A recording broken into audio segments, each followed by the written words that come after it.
Acompáñenme en una oración, por favor. Dios Padre Santo, Dios Padre de la Gloria, a ti, Señor, que nos has preparado un lugar en el cielo. A ti te queremos dar la gloria y la honra. Padre, gracias por esta oportunidad inmensa de iniciar un nuevo año, Padre. Iniciar un nuevo año junto a ti, Padre, y junto a tu familia, Padre. Gracias, Dios, porque nos has dado una esperanza. Nos has prometido un lugar en el cielo, Padre, pero mientras tanto nos has puesto en el mejor lugar que podemos estar, que es tu reino, Padre. Gracias, Padre, por este tiempo que nos permites volver, Padre, y juntarnos como familia. Gracias, Padre, porque hoy nos permites dar nuestro corazón a ti, Padre, porque no solo te lo mereces, sino que también lo necesitamos, Padre. Padre, el día de hoy, que seas tú preparando nuestros corazones, Señor, y que seas llevándote la gloria y la honra, Padre, de todo el fruto que esta palabra tenga en nuestras vidas, Señor. Te amamos y te adoramos y te oramos todo esto en el nombre de tu Hijo Jesús. Amén. Amén. Amén.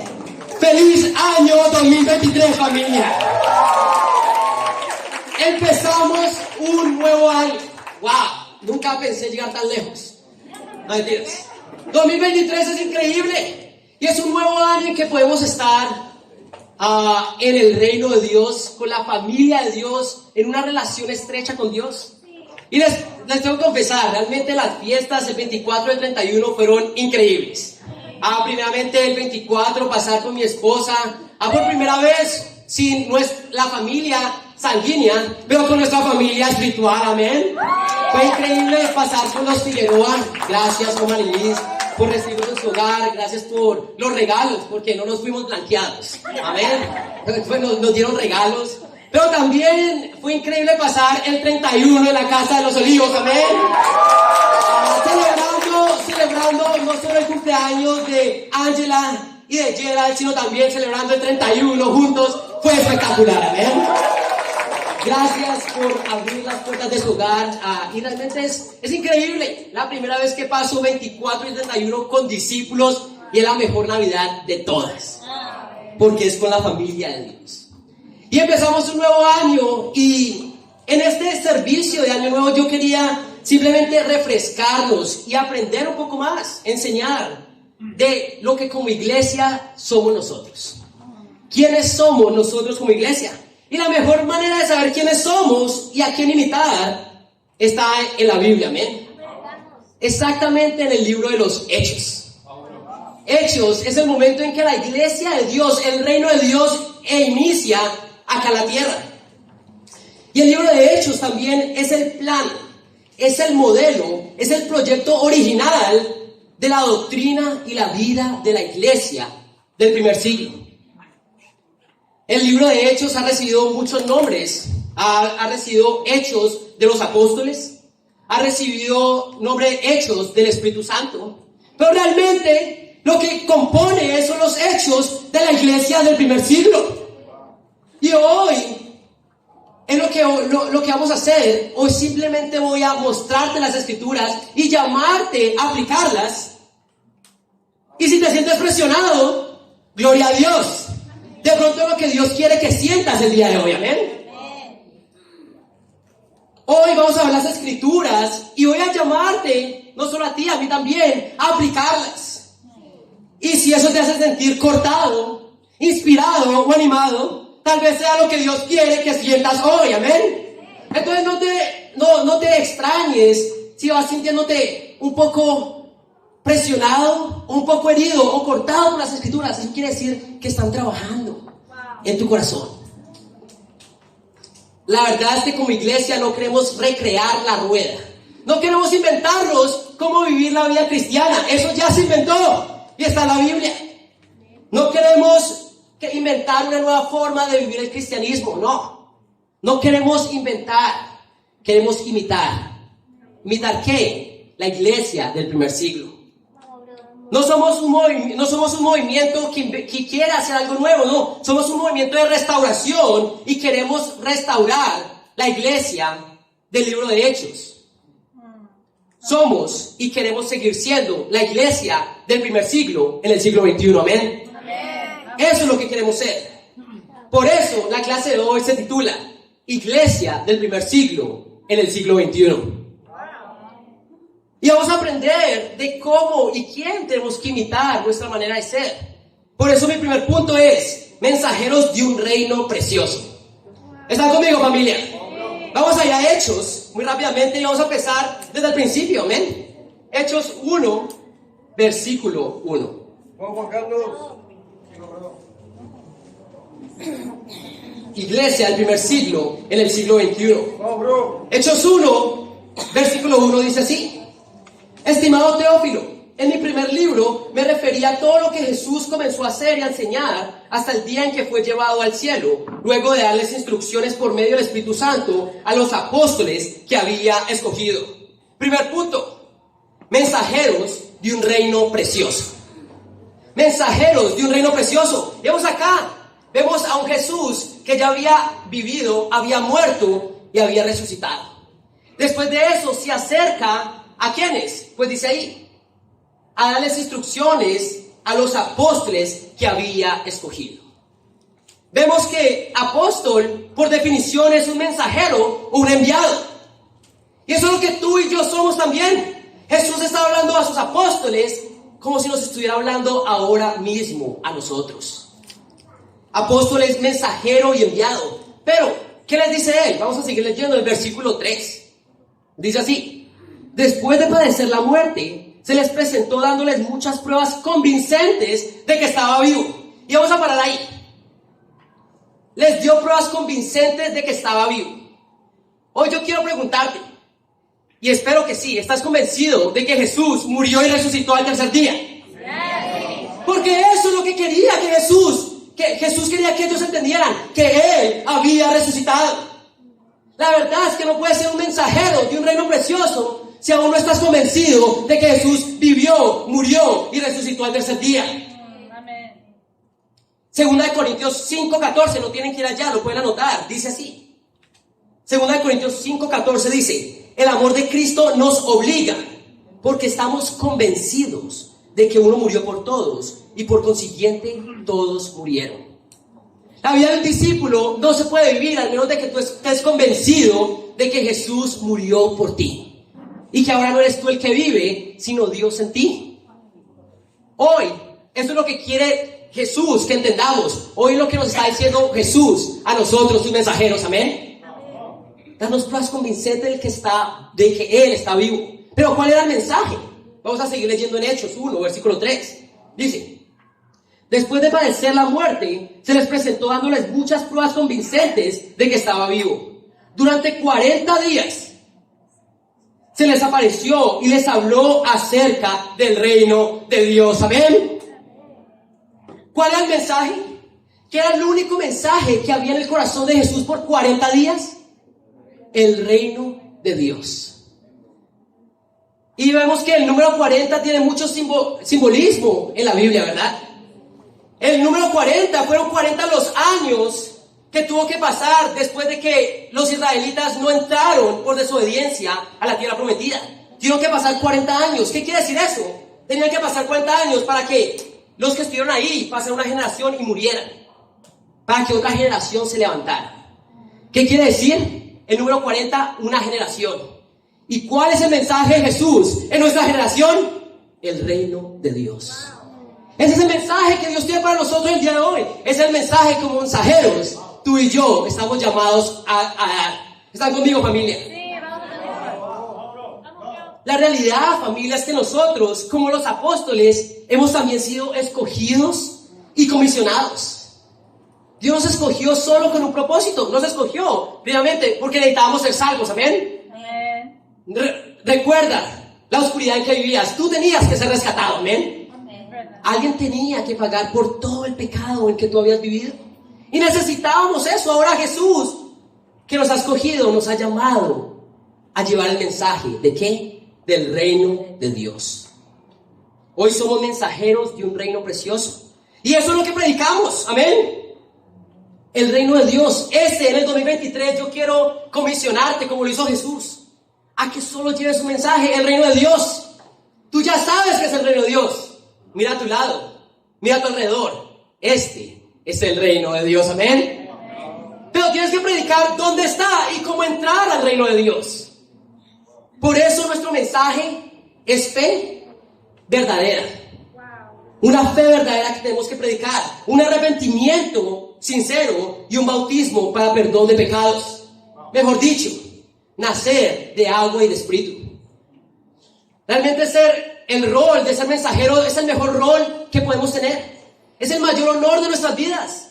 Hoy tú eres un mensajero, eres enviado para predicar acerca de lo más especial para Jesús, que fue el reino de Dios. Hoy yo quiero animarte a que tu mensaje en el 2023 no sea nada más que el mensaje de Jesús por 40 días después de ser resucitado, porque en la cabeza de Jesús no había nada más que el reino de Dios. Yo quiero preguntarte, ¿hay espacio para más en tu vida? ¿Hay espacio para algo más en tu mensaje? Es el reino de Dios, ¿y punto? Fue lo más importante para Dios, amén. Entonces yo quiero animarte. Si este es el mensaje que tenemos como iglesia, es el mensaje del reino de Dios, seguiremos siendo la iglesia del primer siglo, en el siglo XXI. Si este es el mensaje de nosotros en el 2023, seguiremos siendo la iglesia del primer siglo, en el siglo XXI. Si este es el mensaje que tienes como mensajero, seguirás siendo fiel y discípulo por todo el año también. Ese es el mensaje que Dios nos llama a predicar. Mensajeros de un reino precioso. Y yo quiero animarlos con una escritura en Lucas 6. Lucas 6. Y vamos a ver el momento en que Jesús escoge a sus 12 apóstoles. Porque como ellos, nosotros también fuimos escogidos, pero este momento fue algo especial. Jesús sabía que este momento, de esta decisión, la eternidad de muchas personas iba a cambiar. Que este mensaje y estas personas voltearían el mundo patas para arriba, amén. Lucas 6, versículo 12 dice así: por aquel tiempo se fue Jesús a la montaña a orar, y pasó toda la noche en oración a Dios. Al llegar la mañana, llegó a sus discípulos y escogió a 12 de ellos, a los que nombró apóstoles. Y comienza a escoger uno por uno.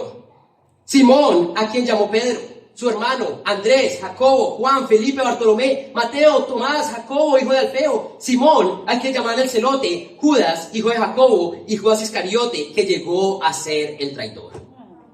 Vemos que este es el momento que nos cambió la vida a nosotros también.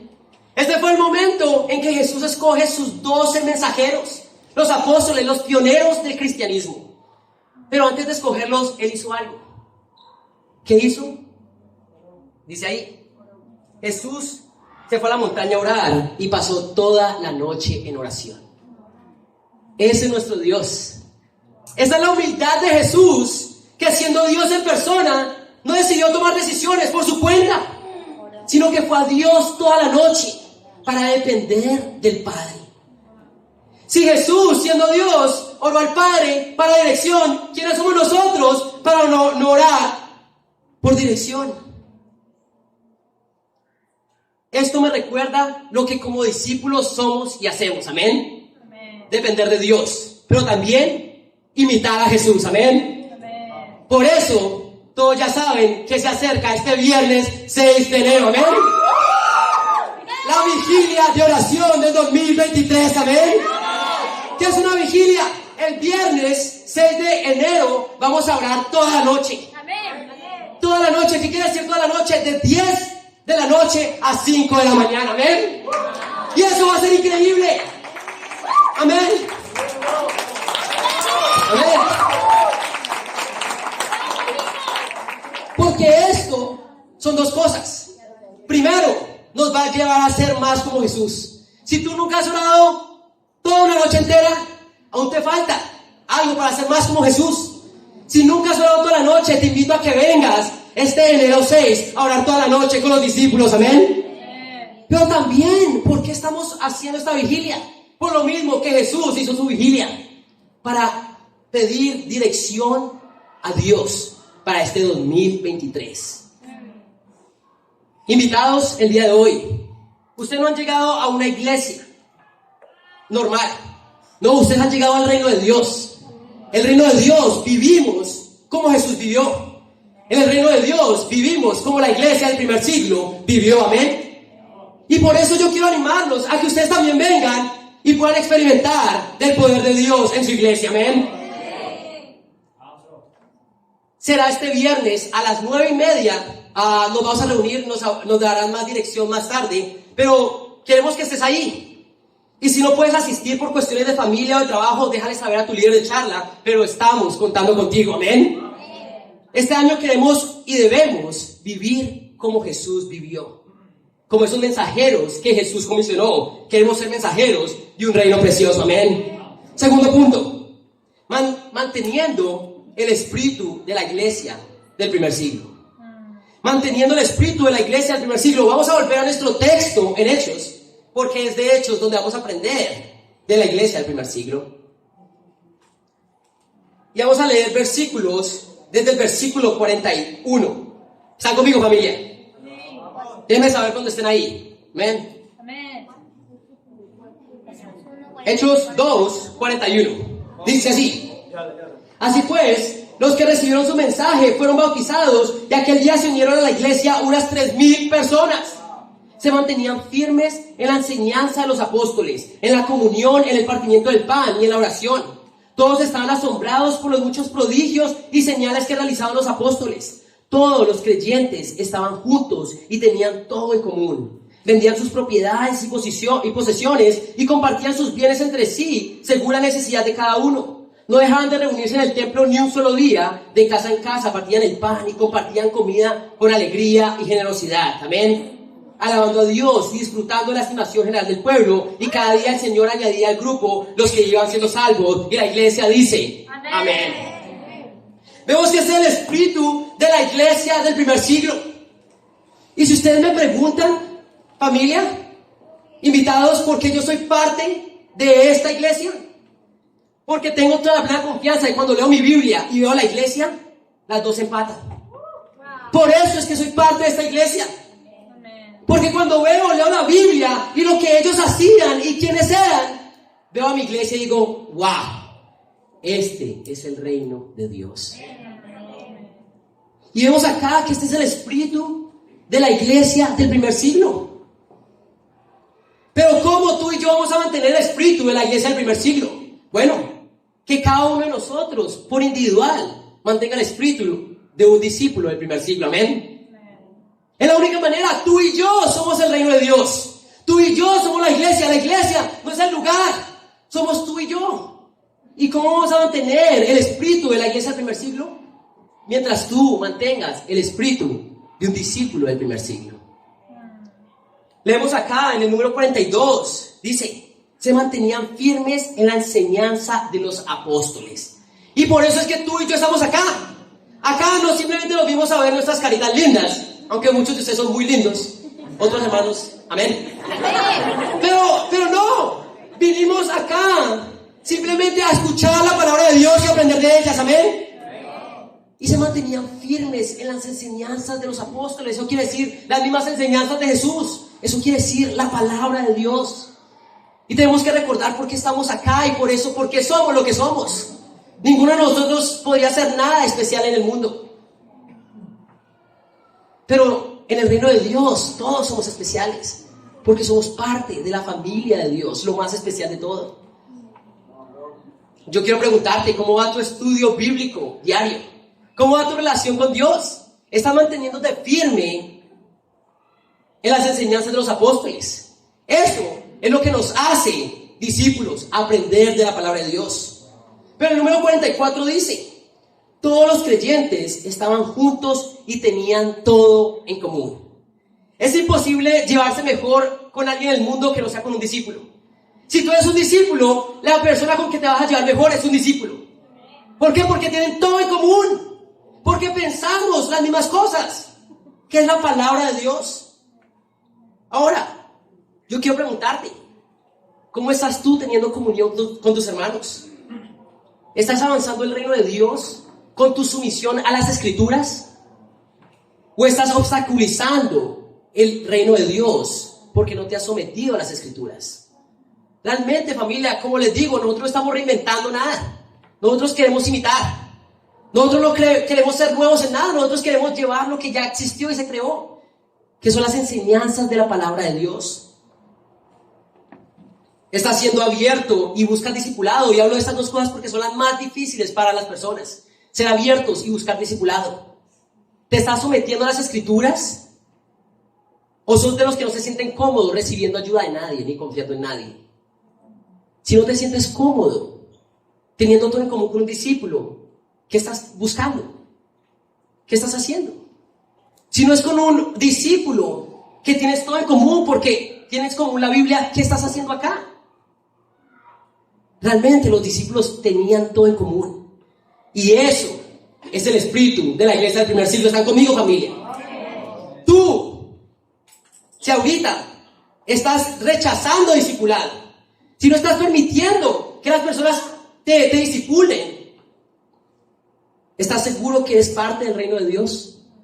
¿Estás seguro que estás teniendo el mismo espíritu que dice la palabra de tener todo en común? ¿Están conmigo, familia? Versículo 45 dice así: vendían sus propiedades y posesiones y compartían sus bienes entre sí según la necesidad de cada uno. Y esto a mí me recuerda a la iglesia acá en Lima, ¿amén? ¿Por qué? Porque no he visto una congregación tan generosa como los peruanos, como los hermanos acá en Lima. Acabamos de pasar un diciembre donde hubo muchos gastos, ¿amén? Pero no solo los gastos para nosotros. Tuvimos un evento de Mercy donde dimos a los niños necesitados, donde le dimos a sus familias, donde realmente pudieron recibir de nosotros lo que Dios nos da. Pero no solo eso, hubo también regalos para cada uno de nosotros. Y esa es la iglesia del primer siglo. Vendían todas sus propiedades y según la necesidad. Y eso es lo que queremos ser. Y si alguno de ustedes está pasando una necesidad como hermanos, queremos cubrirla. Porque ese es el espíritu de la iglesia del primer siglo. Amén. Seguimos leyendo. Versículo 46. No dejaban de reunirse en el templo ni un solo día. De casa en casa partían el pan y compartían la comida con alegría y generosidad. Y como ustedes saben, familia, nosotros tenemos algo llamado reuniones del cuerpo. Amén. Del cuerpo de Cristo, que es la iglesia. Amén. Tenemos reuniones. Y es increíble. Porque si no fuera por personas, hombres y mujeres, que creían en el estándar de Jesús y en la Biblia, tal vez tú y yo no estaríamos acá. Si aún no hubiera personas que creían en el estándar de reunirse diariamente, tal vez tú no estarías acá. O tal vez piensa, ¿cuándo fue que te compartieron la fe? De pronto porque se reunieron en el campus, en la universidad. O porque se reunieron en un centro comercial para compartir la fe. Gracias a Dios por los hombres y mujeres que tenían la convicción de reunirse todos los días. Hoy yo quiero preguntarte, ¿cómo va tu confraternización con los hermanos? ¿Estás buscando confraternizar diariamente? ¿O estás pensando en lo que vas a gastar tiempo y dinero? Realmente, el espíritu de la iglesia del primer siglo no lo vamos a poder tener si tú no tienes el espíritu de un discípulo del primer siglo. ¿Qué hicieron ellos? Vendían sus propiedades. ¿Quién de acá ha tenido que vender su casa? No.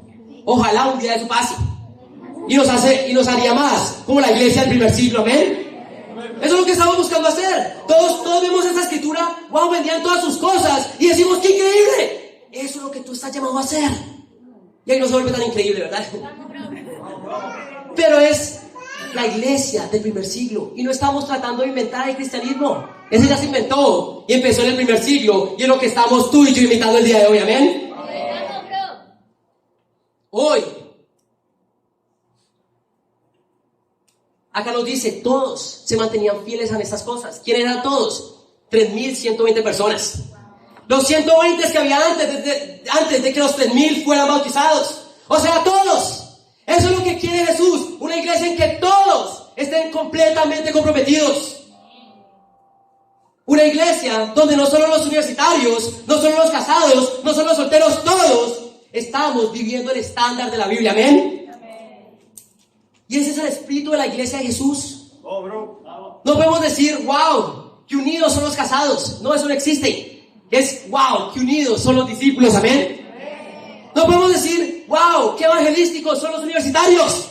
Tenemos que decir, qué evangelísticos son los discípulos. Cada uno de nosotros está llamado al mismo estándar. Y en el momento en que ponemos a poner estándar, no es que el estándar acá o acá, dejamos de ser la iglesia del primer siglo, en el siglo XXI. Y yo me pongo a leer esto. Todos los días tenían todo en común, vendían sus posesiones, se reunían en el templo, con alegría y generosidad. ¿Saben a qué suena eso? A familia. Eso suena a familia. ¿Y qué no harías tú por tu familia? ¿Qué no harías tú por tu hijo o tu hija? ¿Qué no harías tú por tu mamá o tu papá? Hoy quiero preguntarte, ¿es el reino tu verdadera familia? ¿Es el reino de Dios tu verdadera familia?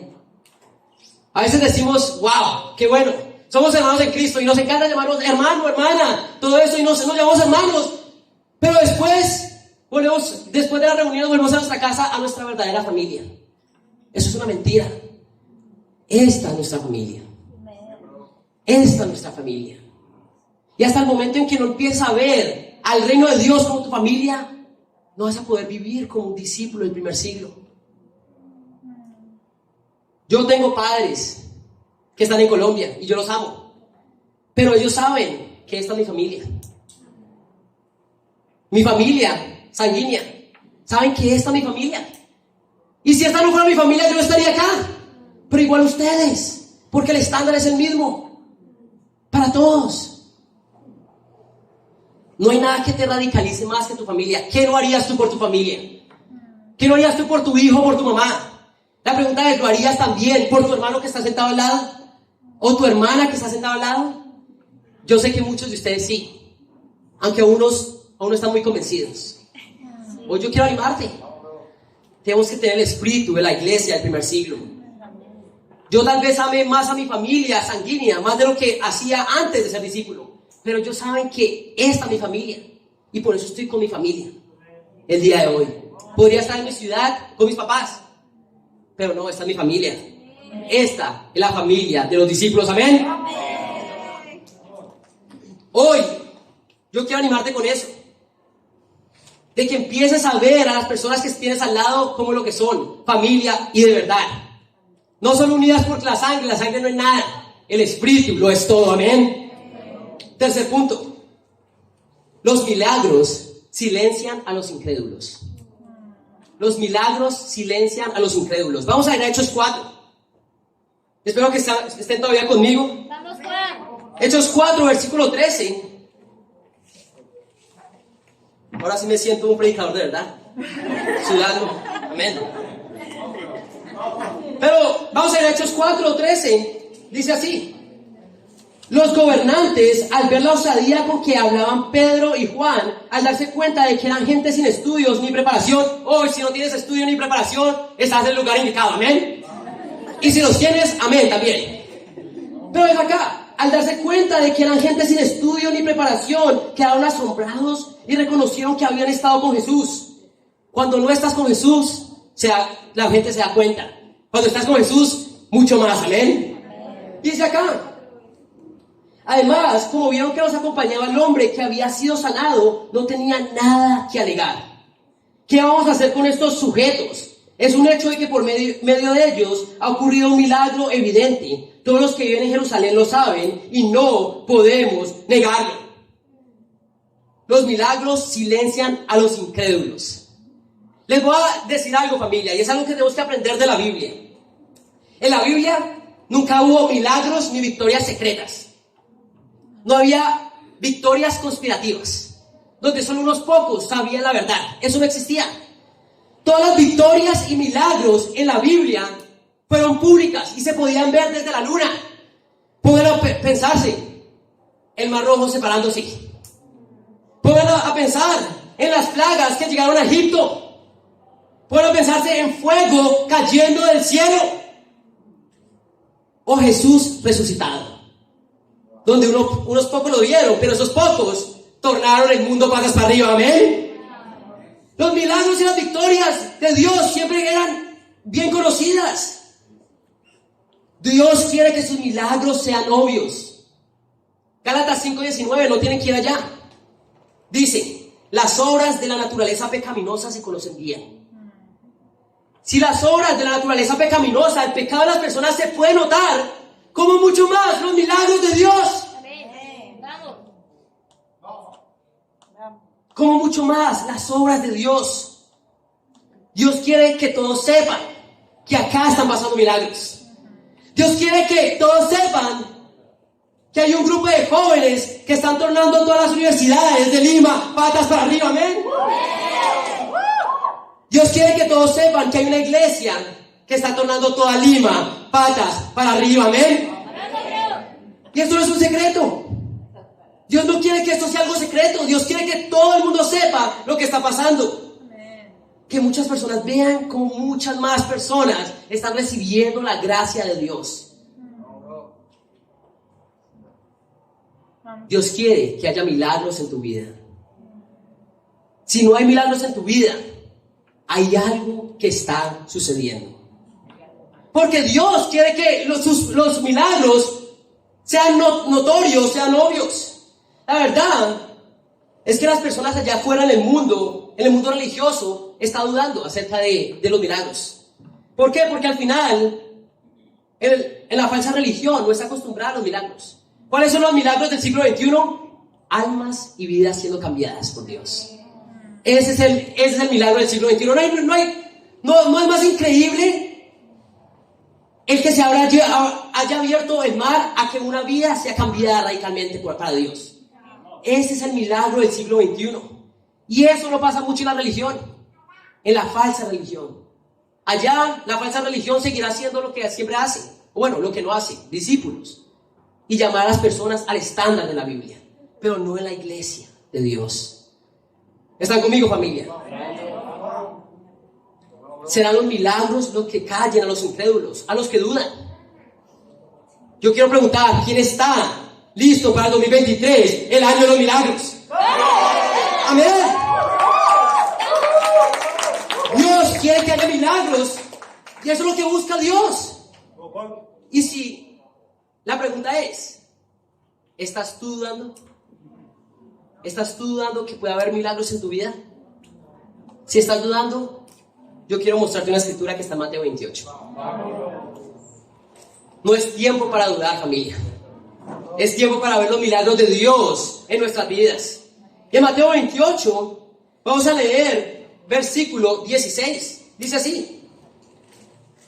Mateo 28, 16 dice: los 11 discípulos o apóstoles, como ya habíamos leído antes, fueron a Galilea, a la montaña que Jesús les había indicado. Este es Jesús, después de haber muerto, presentándose a los apóstoles vivo. 17. Cuando lo vieron, lo adoraron, pero algunos dudaban. Si hoy tú estás en el reino de Dios, en la iglesia, y estás dudando, amén, eres como un apóstol, eres como un discípulo en este tiempo. Y no tiene nada de malo. Las dudas no tenían nada de malo. Hoy tú puedes dudar que en tu vida va a haber milagros. Pero, ¿qué hizo Jesús? Vamos a seguir leyendo. En versículo 18, Jesús se acercó entonces a ellos y les dijo, me imagino a Jesús, él sabía lo que ellos sentían. Jesús sabía que había duda en sus corazones. Dice que Jesús se acercó a ellos. Me imagino a Dios mirándolos con amor. Dice, pobre chico, está asustado, no cree en lo que está pasando ahorita, no cree en lo que está viendo en este momento. Está dudando. Pero llamó en el 18 dice, Jesús se acercó entonces a ellos y les dijo, se me ha dado toda autoridad en el cielo y en la tierra. La primera cosa que tienes que hacer, si estás dudando, es entender que la autoridad es de Jesús. En tu vida sin Jesús no va a haber milagros. En tu vida con Jesús, wow, toda autoridad en el cielo y en la tierra se le ha dado a Jesús. Jesús es el que hará el milagro mediante tu vida. Tú no, es Jesús en tu vida. Pero después de eso, después de que entiendes que la autoridad es de Jesús, que tú por tus propias cuentas no puedes hacer nada, y que es Jesús el que tiene autoridad en el cielo y en la tierra, ¿qué dice Jesús? Por tanto vayan y hagan discípulos de todas las naciones, bautizándoles en nombre del Padre y del Hijo y del Espíritu Santo, enseñándoles a obedecer todo lo que les he mandado a ustedes, y les aseguro que estaré con ustedes siempre hasta el fin del mundo. Amén. ¿Qué haces después de que entiendes de que Jesús tiene la autoridad? Sal y sé luz para las naciones. Sal y sé luz para las personas a tu alrededor. Jesús tiene toda la autoridad. Enfócate en eso, en llevar el mensaje de Jesús por donde quiera que vayas. Hoy si tienes dudas, hoy quiero animarte. Pon tus ojos en Jesús. Después de eso, ve y sal y haz discípulos. Vas a ver milagros en tu vida y no serán escondidos. Dios quiere milagros, amén. Las dudas acerca de la palabra de Dios, las dudas acerca de la iglesia, las dudas acerca de la Biblia y de Dios se van cuando te enfocas en la misión. Hoy si tienes dudas de estas cosas, ya sabes de dónde viene, ¿verdad? Pero es la misma solución, enfocarte en Jesús y en su misión. Este año nuevo quiero animarte a que seas lo que Dios quiere que seas. Ese mensajero llevando las buenas nuevas del reino de Dios, amén. Este año Dios hará milagros en medio de nosotros. ¿Están conmigo, familia? Número 4. Los falsos serán descubiertos. Y solo estoy leyendo la Biblia. No estoy haciendo nada más que leer la Biblia. Pero los falsos serán descubiertos. Hechos 5, versículo 1. Hechos 5, versículo 1 dice así: un hombre llamado Ananías también vendió una propiedad. ¡Wow! ¡Qué increíble! Y en complicidad con su esposa Zafira, se quedó con parte del dinero y puso el resto a disposición de los apóstoles. Ananías, le reclamó Pedro, ¿cómo es posible que Satanás haya llenado tu corazón para que le mintieras al Espíritu Santo y te quedaras con parte del dinero que recibiste por el terreno? ¿Acaso no era tuyo antes de venderlo? Y una vez vendido, ¿no estaba el dinero en tu poder? ¿Cómo se te ocurrió hacer esto? No has mentido a los hombres, sino a Dios. Sabemos el resto de la historia. Ananías se da cuenta de lo que hizo, cae muerto. Después ya su esposa Zafira se da cuenta de lo que había pasado y cae muerta. Solo para aclarar, esto no es el Antiguo Testamento. Estamos hablando del Nuevo Testamento. Estamos leyendo del pacto de gracia a través de la sangre de Jesús. Este es el momento. 2 personas cayeron muertas. Esas personas habían dado mucho. Un ejemplo, vendieron su casa a $1,000,000 soles y dieron 950,000 soles. Y aún así, Dios los fulminó. Dios los sacó. ¿Por qué? Ellos dieron mucho y Dios los mató. ¿Pero por qué? Porque buscaban la aprobación más del hombre que de Dios.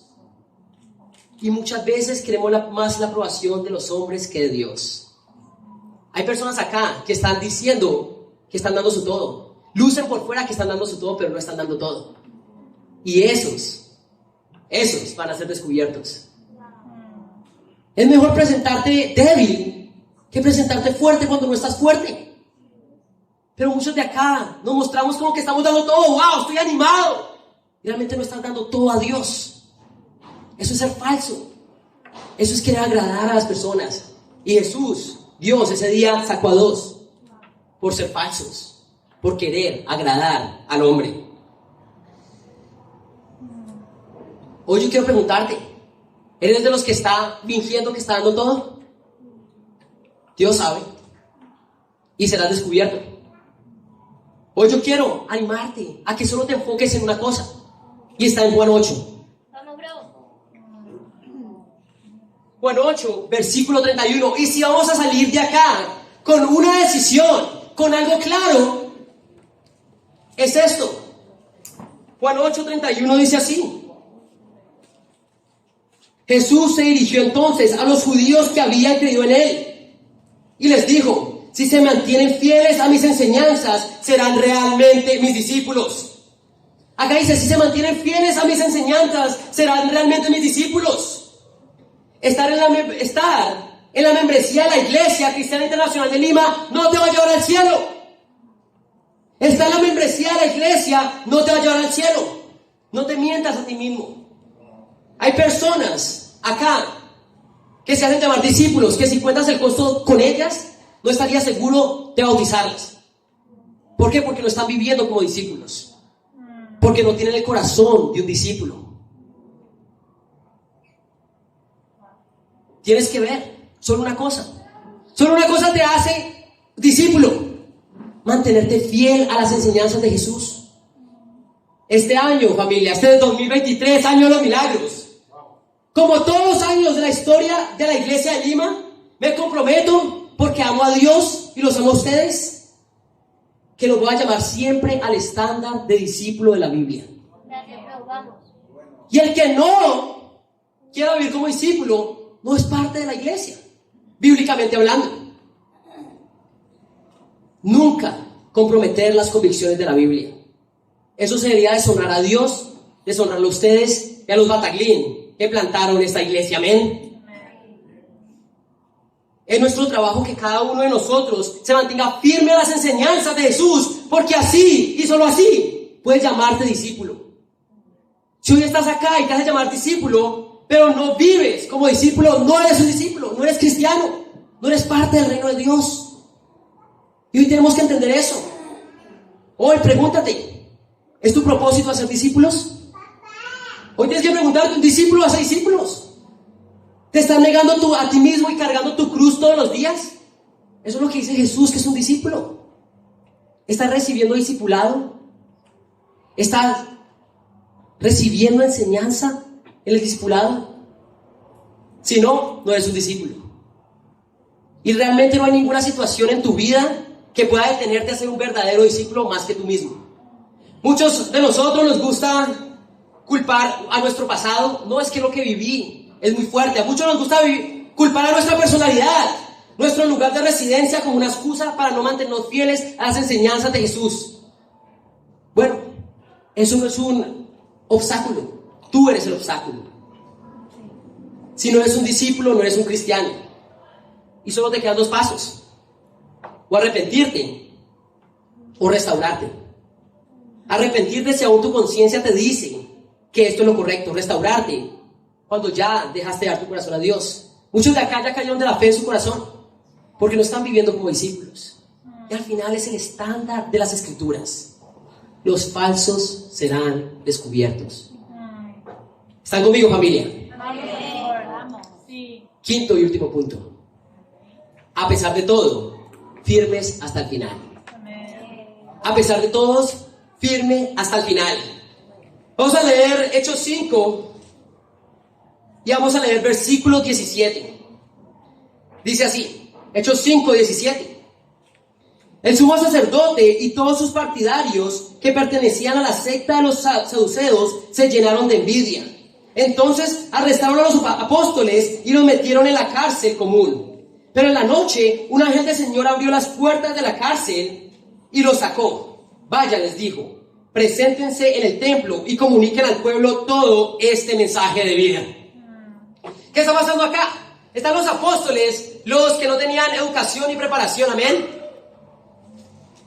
Y los saduceos, maestros de la ley, sentían envidia de estas personas. ¿Qué hicieron con los apóstoles? Los metieron a la cárcel. Y en medio de pasar la noche en la cárcel, un ángel viene y les abre las puertas y los saca a la cárcel. Les dice, vayan a ese mismo lugar donde los arrestaron. ¿Qué? Ese es el último lugar al que yo quiero ir. Me acabaron de arrestar en el templo por estar predicando la palabra y me está diciendo que vuelva a predicar la palabra. Sí. Vamos a ver qué pasó en el versículo 25. En esto se presentó alguien que les informó, miren, los hombres que ustedes metieron en la cárcel están en el templo y siguen enseñando al pueblo. Fue entonces el capitán con sus guardias y trajo a los apóstoles sin recurrir a la fuerza, porque temían ser apedreados por la gente. Los condujeron ante el consejo y el sumo sacerdote les reclamó, terminantemente les hemos prohibido enseñar en ese nombre. Sin embargo, ustedes han llenado a Jerusalén con sus enseñanzas y se han propuesto a echarnos la culpa a nosotros de la muerte de ese hombre. Es necesario obedecer a Dios antes que a los hombres, respondieron Pedro y los demás apóstoles. Si tú realmente no admiras a estos hombres, no sé qué está mal contigo. Estos hombres habían salido de la cárcel y un ángel le dice, vayan y prediquen el mismo mensaje en el mismo lugar donde los arrestaron por primera vez. Y vuelven estos líderes religiosos, que fueron los que mataron a Jesús. Ellos estaban viendo la muerte con los ojos. ante sus ojos tenían a la muerte, a los mismos que habían matado al Mesías, los tenían al frente. ¿Y qué dijeron ellos? Es necesario obedecer a Dios más que a los hombres. A pesar de todo, firmes hasta el final. Sin importar la oposición, la tragedia o el arresto, esas personas sabían lo que tenían que hacer. Y la verdad es que no importa lo que esté pasando en nuestras vidas, tenemos que seguir firmes hasta el final. Hasta el momento en que tú seas arrestado por predicar la palabra, es que podemos decir, wow, esto es lo que vivieron ellos.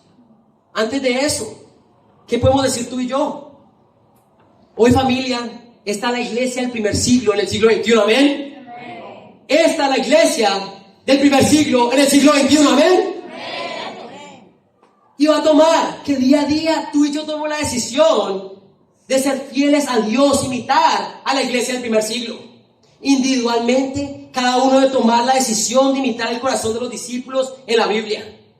Hoy, yo quiero que te vayas con eso. Es necesario obedecer a Dios antes que a los hombres. Familia, empezamos un 2023 y en el 2023 Dios está preparando milagros para nosotros, ¿amén? Y estoy animado.